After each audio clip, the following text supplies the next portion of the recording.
All right, good afternoon, everyone. Any questions before I get going? Right, someone here had a question, and that was about those homework instructions. Let's see if I can find those. Homework 1.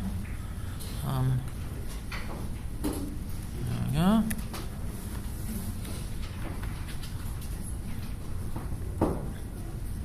So someone said, when I take that screenshot, do you need to see like all of the lines? And I kind of would like to see all of the lines. And particularly what I want to see is whether you have changed into this particular directory. And because I've seen a bunch of people who have submitted to me things where they've had a directory HW1, and inside there they had a subdirectory of some name. And then that's not going to work with the grader, right? Because the grader is not going to do that. So remember, the grader has about 40 seconds to grade your homework. That's all that the department pays them for. And so the grader is going to do exactly what it says here. And so if at that point there is nothing in this directory because it's in some subdirectory, the grader is nevertheless going to copy and paste those other commands. It's going to run a script that does it, right? It's going to collect the output that says Java-C didn't know what to do.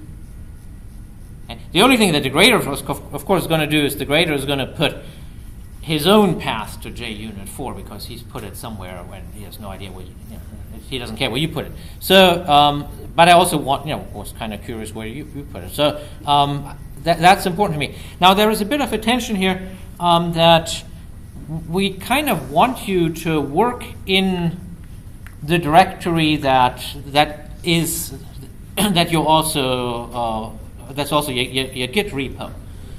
It's always a bad thing is if you work here and then you shovel it over to the repo. What's bad about that? It's just a question of time before you forget to shovel one of the files, right? You could have a script to do that, I suppose. But it's just one other thing that can go wrong. And so in Eclipse, if you use Eclipse for programming, you can set it up so that you don't need like a src directory for your files. I don't know in IntelliJ.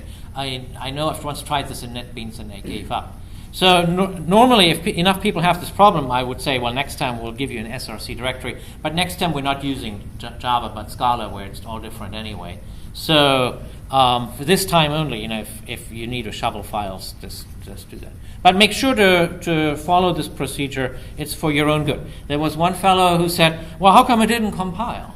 And it turned out it didn't compile because that student made some change to one of my files, and so that his files compiled. And then if you look at this line here, what it does is it overwrites your files with mine.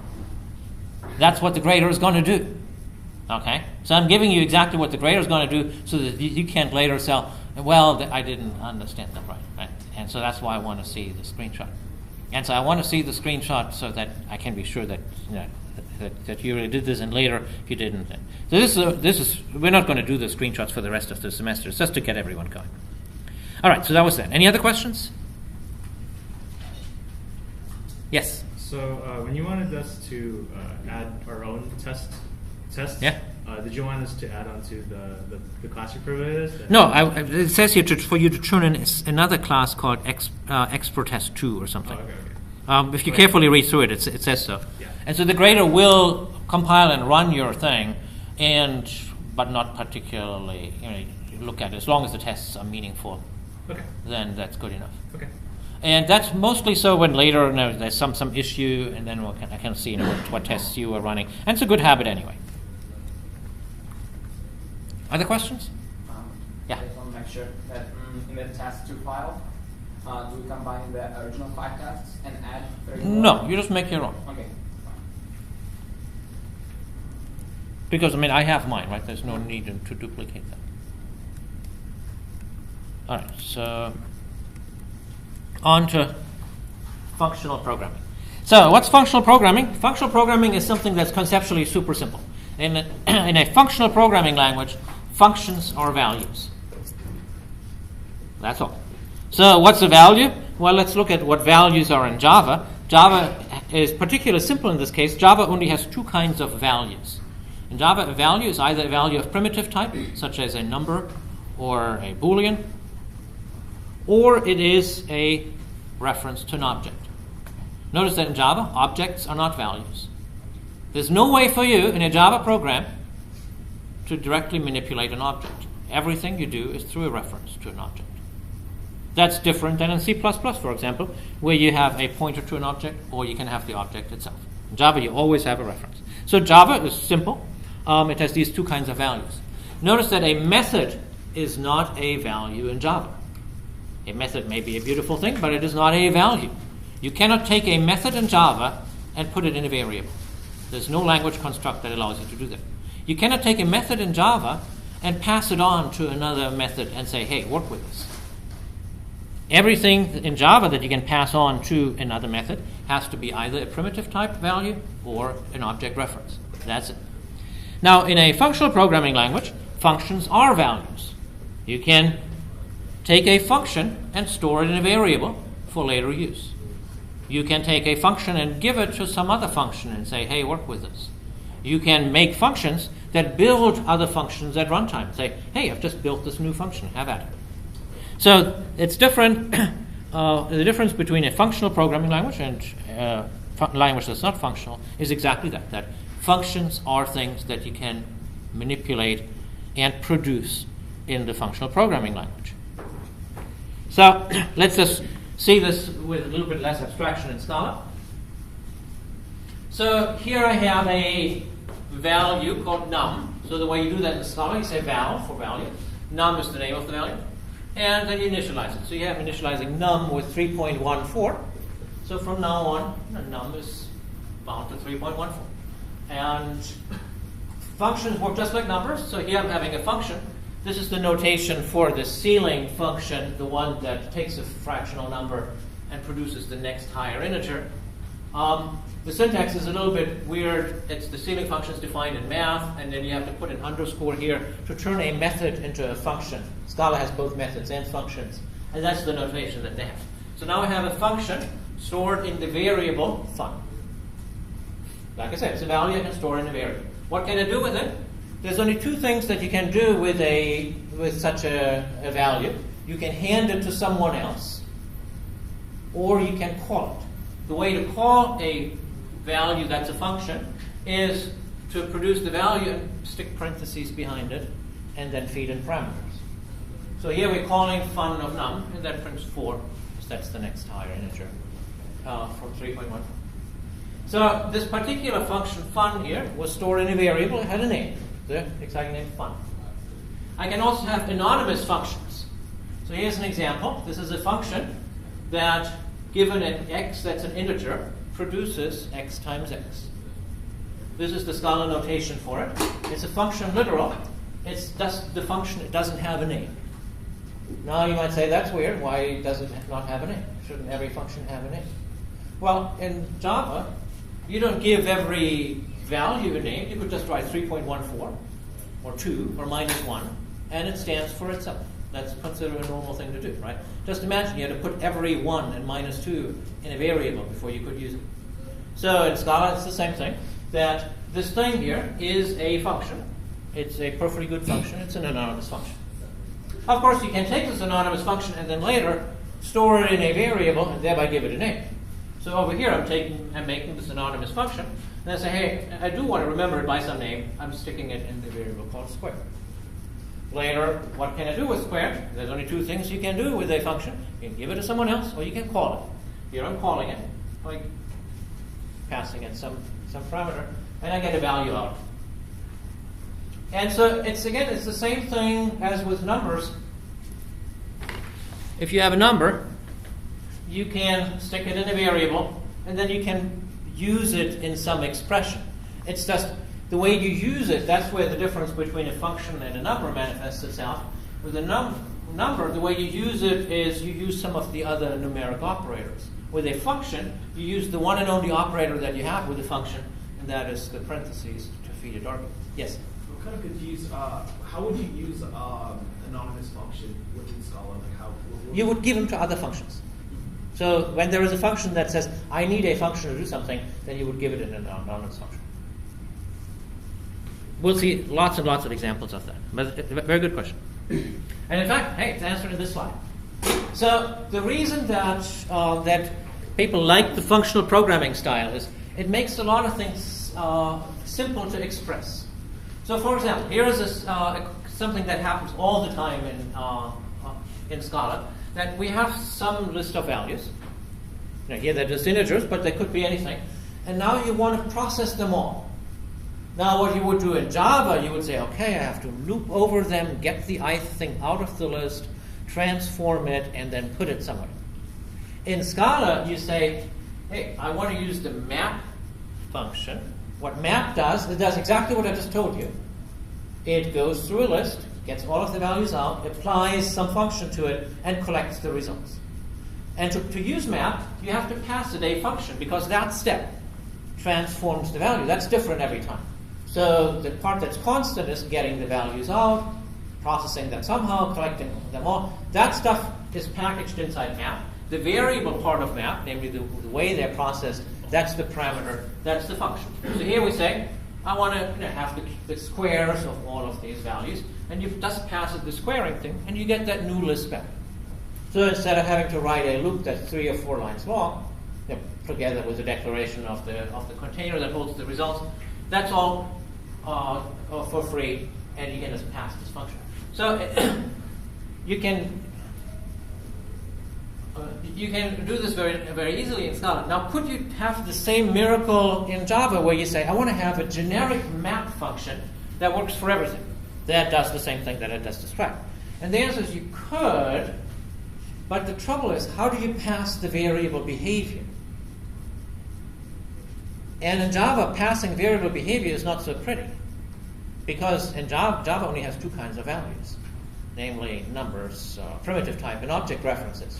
So in Java, you would have to express the variable part through a reference to an object of some class that implements some interface. And so when you implement such a generic thing, then you would write it through the interface, and in the interface call the method on the reference to the object of some class that's being passed in. And when you call it, then you have to construct an object of some class that implements that interface and pass it in. Where it's much simpler in a functional language where you just pass the function, and you don't have to wrap the function explicitly into an object of some class that implements some interface. It saves you these 3 steps. So that's the beauty of a functional programming language, that it makes that much simpler. Now, Java 8 gives us lambda expressions to make that pain a little bit less visible to the programmer. When you have a lambda expression, then of course that gives you an object of a class that you didn't have to write that implements some interface that is being inferred. But it still is an object of a class that implements some interface. Yeah? Does the return type of that function have to be integer? No. Okay. So in fact, I could have used, and we'll see, I'll show that later in the lab, that if the function that you pass produces something else, then you get a list of whatever the target type is. Oh, that's really cool. Yes? What's the exact difference between for example, an anonymous function and a lambda expression? Well, a lambda expression is, what is a lambda expression in Java? It's a curious thing. A lambda expression in Java by itself has no type.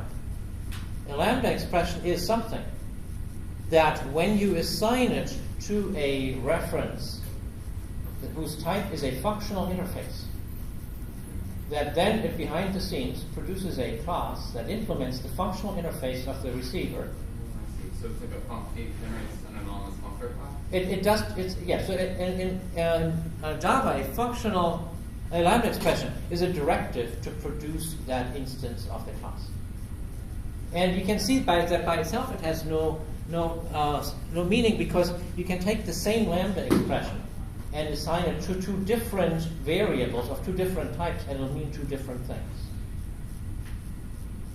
So you can construct examples where the exact same lambda expression can be assigned to 2 different variables and have vastly different results because of the type inference. And so a lambda expression is a very curious thing in Java, and it's hard to understand.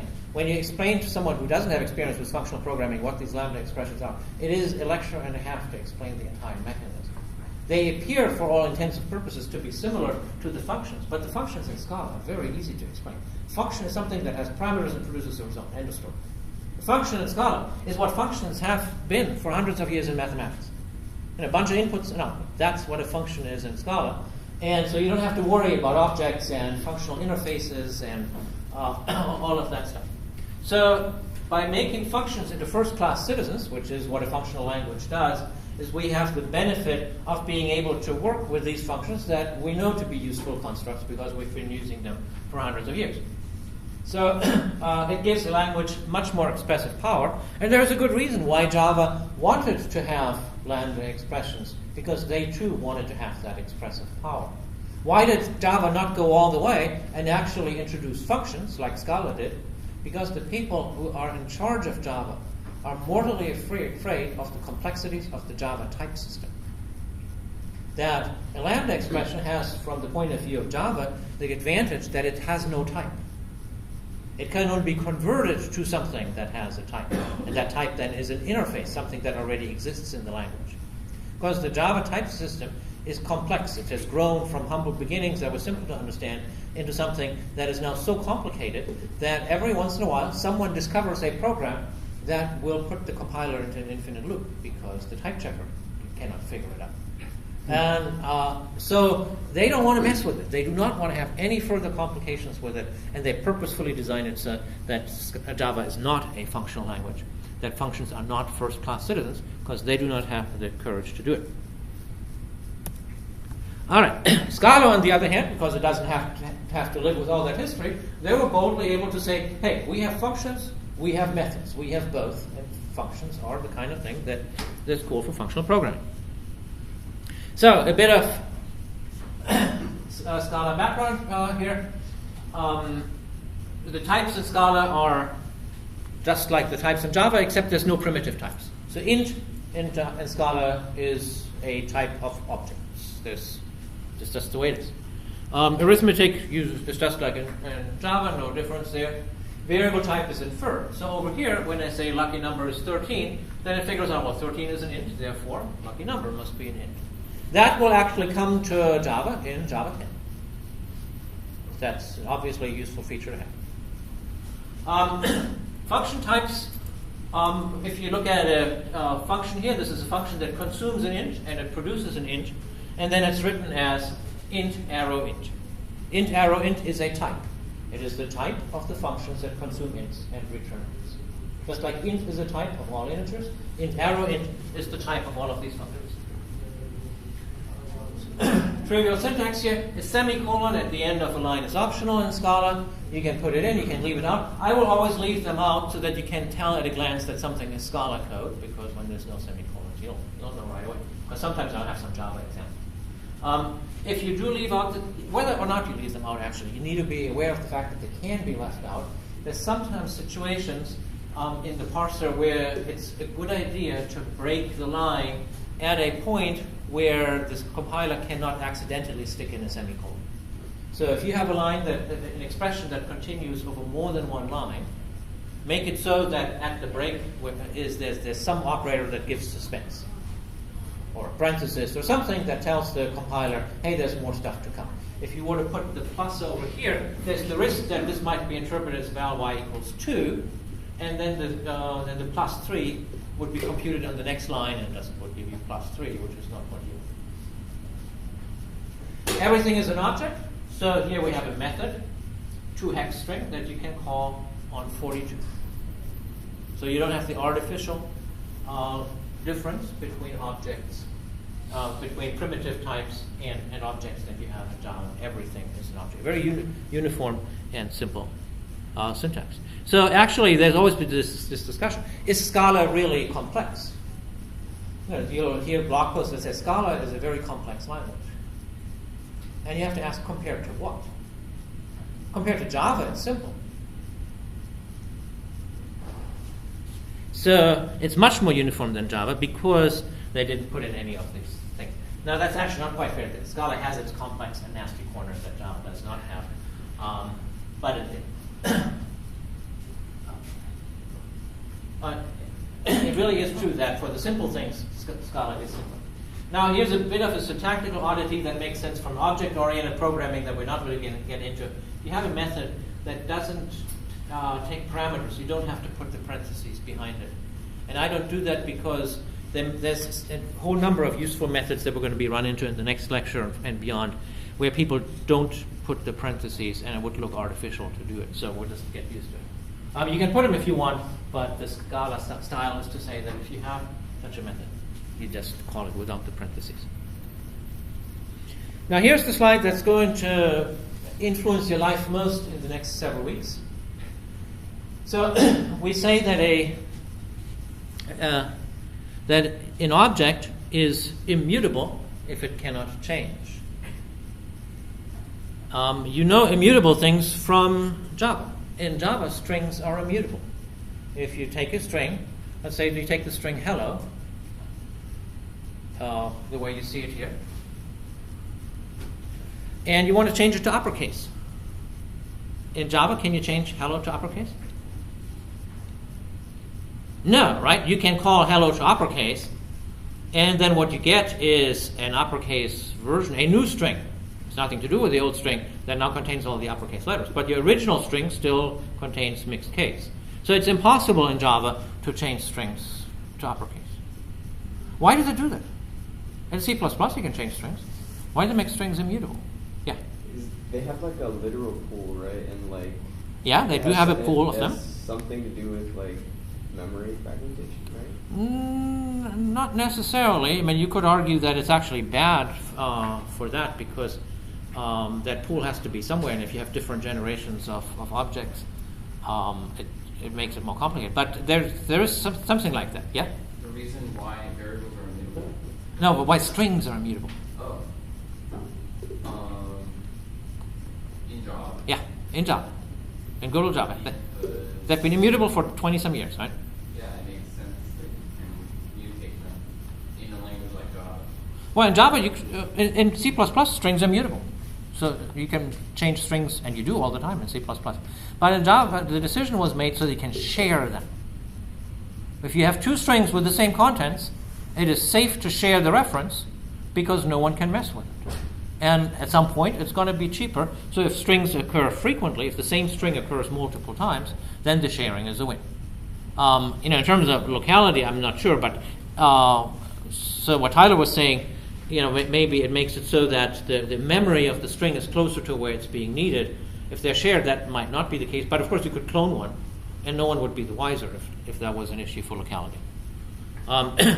So the sharing is good, and so for that reason, there's quite a few classes in Java where the objects cannot be mutated. Another example is in the Java 8 date and time library.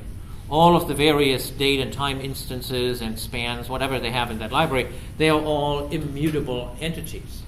Unlike java.util.date, which is mutable. So in a more modern library, one tries to say that the kinds of things that describe stuff that just is some state, that should be immutable. That way sharing is easy. You can have multiple threads have the same reference. There's never any danger of one thread messing with it while the other one is looking at it. Yeah? Could that create memory concerns if you're always cloning everything? Well, you don't clone. I mean, you share the reference. But like if you want to change something, you have to make the clone. Well, if you want to change something, but then that's a good question. Why would you ever want to do that? Like you have a function that takes an input. So let's look at something in math, right? So you have the number 3. Mm-hmm. How do you change it? Yes. From some operation. Does that change the 3? The 3 is always 3, which is actually a good feature of 3. All right? You can rely on that fact. Except one time when I was young, in a Fortran compiler, you could actually change the meaning of the constant 3 in the language. It was terrible. And so someone did that accidentally, and all the 3s turned into 4s, and it did not do well for the computation. So you do not want to change those things. And so immutability is a good thing. So in a pure functional language, it goes beyond that variables are also immutable. So when I say val num is 3.14, that val is really a value. It's not a variable. There is a way in Scala to use variables. You write var with an R instead of val. But we're not going to do that in this course. Ever. Actually, I like that, but you'll find out when I have to eat my words. There's one point in the course, exactly one point, where we're going to use var. So we'll always use val, and those values are just names for values. They always refer to the same thing. So in a pure functional programming environment, you never mutate anything. And that has a great advantage. If nothing is ever mutated, you can be assured that if you call a function with a certain set of inputs, and you look at the result, and then you call the same function again with the same inputs, the result has to be the same. Because nothing in the world has changed, could have changed, to produce a different output. And that is a great feature because it makes it very reliable what happens. It also could potentially be efficient. You can cache the function. It's great for concurrent programming because where that function is computed on one thread or another could not possibly make any difference because it does not affect each other. So you could take your computation and throw it on a 20 cores and with complete confidence. So these are good features. Now, of course, it can only go so far. There's some things that you cannot do in this style. Suppose, for example, you wanted a random number generator, a function rand, that each time when you call it gives you a new value. That cannot work in a pure functional setting, because if you call a function with no parameters, it always gives you the same value back. Right? It has no parameters, so whatever value it is, it gives them back to you. What about if you want to read input? Well, if you have a function like scanner dot read line or something, or next line, it can't work, right? Because next line can only give you one answer. Because when you call it again, it has to give you the same answer. So in a pure functional setting, you can't do certain things. You can't do random numbers. You can't do input. And so what that means is to actually have a working program, one has to decompose it into a pure functional core that does everything in this pure functional style, and then some environment where you do the dirty stuff, processing input and output, for example. Now, in some languages, like in Haskell, one has to very carefully delineate where that border between purity and impurity is, and it is a little bit painful to program because sometimes this impurity tries to sneak into your pure environment, and then you have to restructure the way that things work. Scala is not quite so religious about that. So in Scala, one can call like a random function at any time, but then you have to realize that now you have given up this purity. What we're going to be doing for the next several weeks, where you're going to be writing Scala code, is you will never write anything that is impure. But I get to do that part, and then I call yours. So everything that you write will be completely immutable, and then I get to read some input, call your pure part, get the answer back that you compute, and then I get to produce output, which is again an impure act. Yes? Would it still be possible to make a random function using system time in Scala? Or? You can't call system time in a pure function, right? Because if you call it twice, you get the different answer. So there's certain things that definitely are computable. You know, we've had hundreds of years of math with pure functions, and there are other things that are not. And so right now we're going to be learning how to deal with that pure part. And it is true that once you master the techniques that you need, it becomes much easier to understand complex parts of a program. If you can say, this thing is predictable, it is always going to give you the same result, and there's nothing but timing and corruption or any of that stuff, it lets you do that part very stably. If you then can grow that part more and more and isolate the complicated and impure parts somewhere else, it gives you a good way of structuring your program. So Scala is kind of pragmatic about it. They give you the tools to do this, but they don't enforce it. So Haskell is the language that everyone, when they first use it, they really hate how that enforcement goes. And I'm afraid you're going to be hating that too for a little bit, because the grader is going to enforce it rigidly. If you try to open some backdoor, you can allocate a Java array in Scala. And of course, that's a bunch of mutable slots. The grader will find out. Right? And so anything like that, don't go there. So if you think that you have some clever way of doing of storing away state and mutating it by saving it to a file, or don't do it. That's not the spirit. The spirit is to learn how to live within this constraint and to see how far that goes. And we will find out. We'll be doing a very large amount of useful programming in a completely immutable style. And there will be one time when we get stuck. And so that'll be interesting to see. Okay, if else. In Java, we have two kinds of constructs. We have expressions and we have statements. An expression is something that has a value. Sounds familiar from the homework. A statement is an action. So in Java, if you say 3 plus 4, that's an expression. If you say if or while or an assignment and x equals 5, that's a statement. In a pure functional programming language, it makes no sense to have statements. You can't have actions. There's nothing you can do other than compute a value, and that's an expression. So if else in a functional language is an expression, it returns a value. It has an expression here that we test, then it has one expression, an else, and another expression.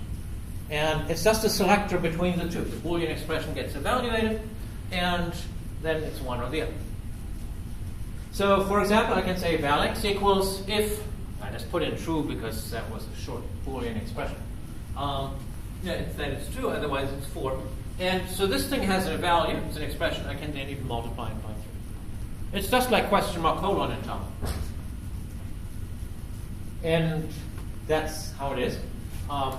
So, like I said, the big difference is the expression are it's an expression, not a statement. There are no statements.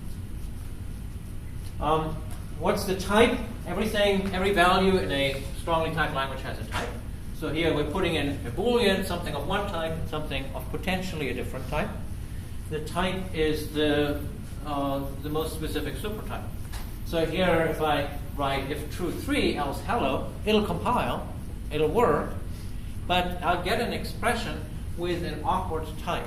It says, well, maybe it's, maybe I shouldn't have put true because then it's only one possible. Think of this as some Boolean expression. Maybe it's an int, maybe it's a string. So it says the type of x is an any value. You don't want that because there's nothing you can do with an any value. You can't ask, yeah, what could you do? You could compute its hash code. I guess that's what you can. But otherwise, there really isn't. You could call it true string or something. Otherwise, there's nothing really you can do with it. So you want to avoid that situation. It is legal to omit the else part, but again, it's not something that you would ever want to do. If you omit the else, that is a shortcut for saying else void. Except the name for void in Scala is unit, not void. And so you get something that has unit. Unit is not a useful type because it's something where it says, there is some value in there, but I have no idea what it is. And so you want to avoid things like any val and unit for the next several weeks. If you see that creeping in, that's always a sign that somewhere you made a type error, and you want to hunt that down and fix it. So normally, of course, when you first learn Java or Python or something like that, they teach you about variables and about expressions and about branches, and then they tell you about loops. I can't tell you about loops because loops would be useless to you. Think about what a loop does. A loop says while, and then there's some expression. And then there's a body that you would go through. So imagine going into the loop. Maybe the expression is false. Then you skip over the loop, and the loop did nothing useful. Maybe the expression is true. You execute the body of the loop. Then you come back to reevaluate the expression. What is the value of the expression?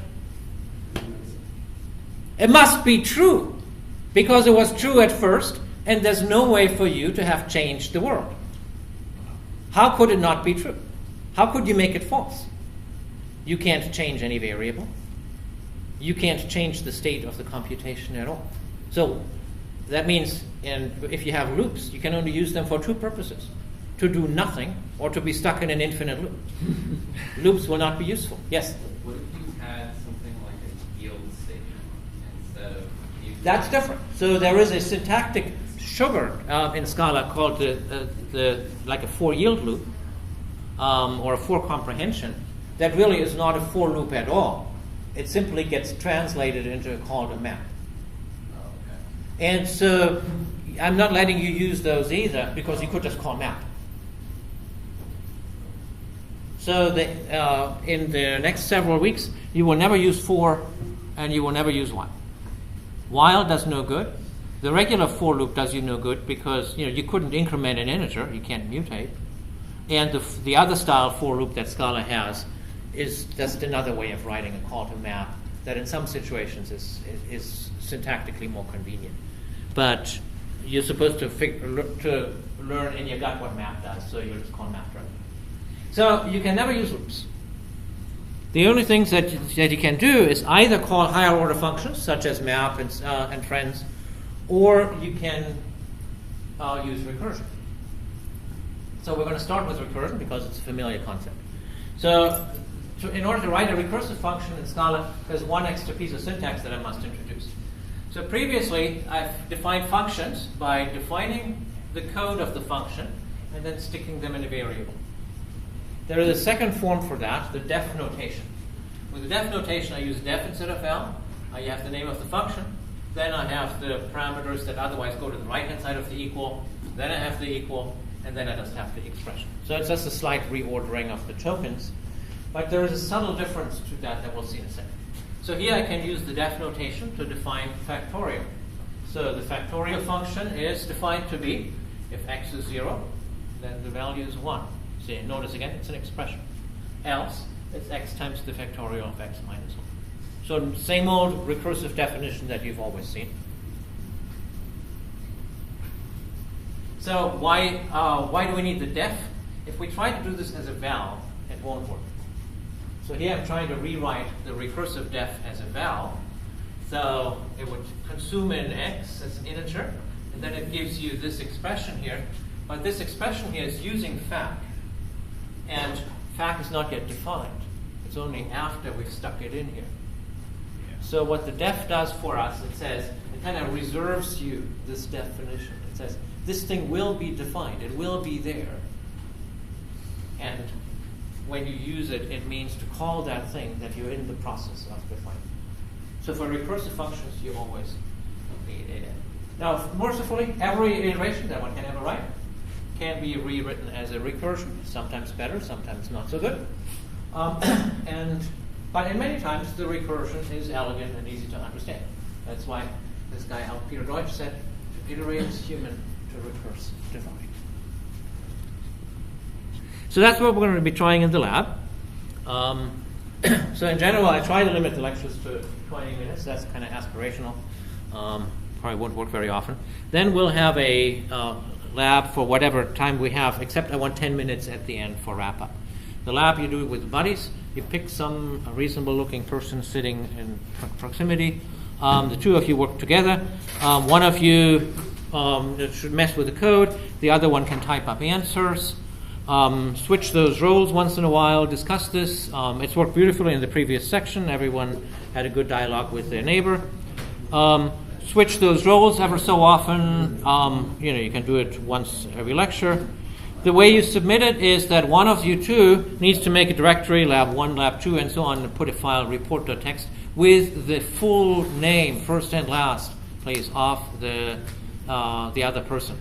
If it's more convenient for you, then you can both submit something, with the full name of the other person. Like sometimes if there's a big chunk of code that there's no need for you to copy it over to the scribe. Just do what's convenient. No one's really going to read these reports very much. All we want to see is that you're putting in the work, so you don't have to do anything in beautiful prose. So the grader will have a quick peek at it at the end of the semester, and to identify those who just couldn't get with it, and it makes a small percentage of your grade. So I don't want you to spend a lot of time on the reporting of it. And so if there's something like this thing, it might be so boring for you that you could just say, easy, we did it in 1 minute or something, and then you don't even have to give me the answers if it's very easy. So I don't want you to waste time with the reporting. I want you to spend time in messing with this stuff and thinking about it. So before doing that, I have to give you a 2-minute tour of this environment here. So here is the Scala IDE, which is just a rebranded version of Eclipse that where they stuck in the Scala stuff. Here, what you're going to do is you're going to make a new project in the normal way. So I'll just make one here. Since I already have a couple that are called Lab 1, I'll call this one Lab 1-2. Come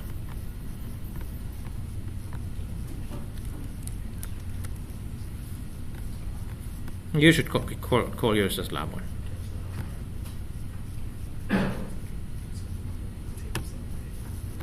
So inside there, you make a worksheet. You go to new, and this might be in, I don't know where it is, in new other or something, but for me it's already here because I've made a couple. So figure out how to do that. And you give it a name. A splendid name would be sheet 1. So then it makes this thing here.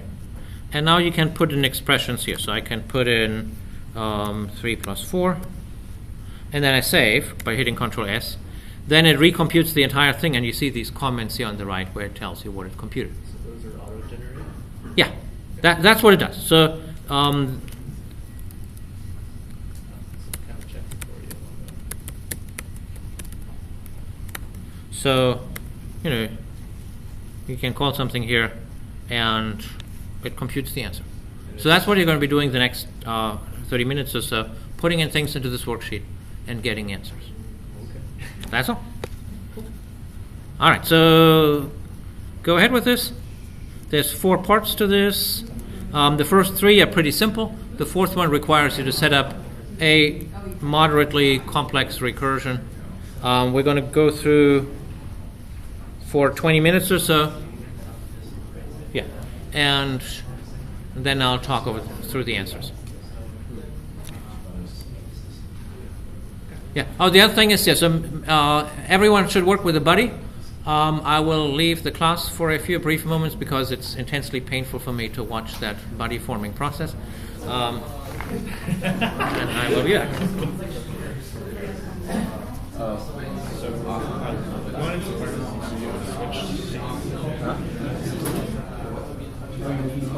Yeah, you wanted to. Okay. Alright, I don't mind. I've spoken to you before. Wait, you guys want to be part of this, right? Yes. Okay. Wait, so do you and then answer? Okay. I can switch here. Oh, okay.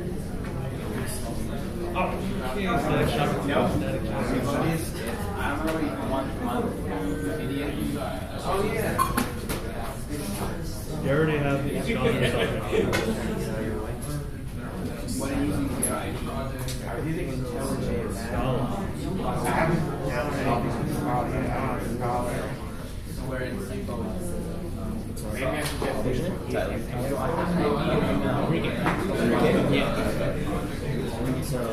I'm trying to get my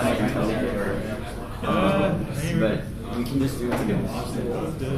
Since I didn't know you just like what I'm doing, I just selected if I did a scholar. Not the Olympics. I didn't know tropes.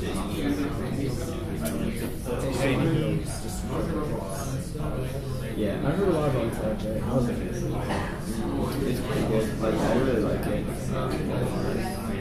I mean, some of the things are like different to do things. Like against history. But so I can do this as well. Yeah. You know, I can do this file. That'll be my primary responsibility. Yeah, I haven't that's a security issue.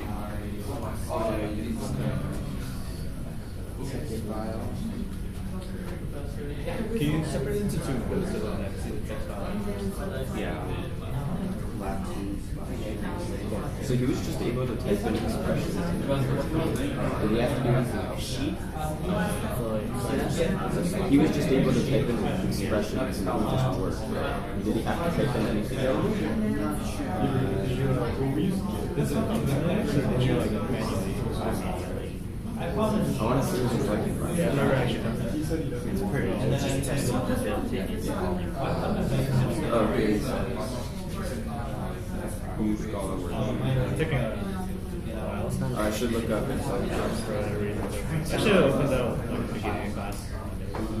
You know, Yeah, I'm using a virtual machine and it's running on 4 gigabytes of disk.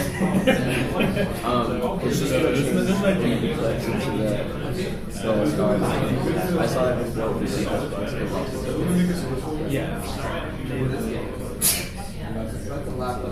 I mean, I could have gave it like 8 gigabytes per but I'm not like an hour.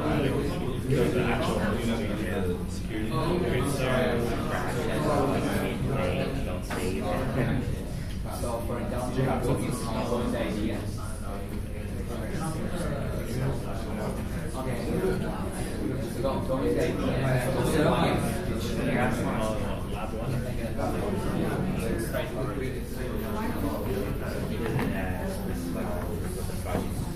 This we don't turn that in.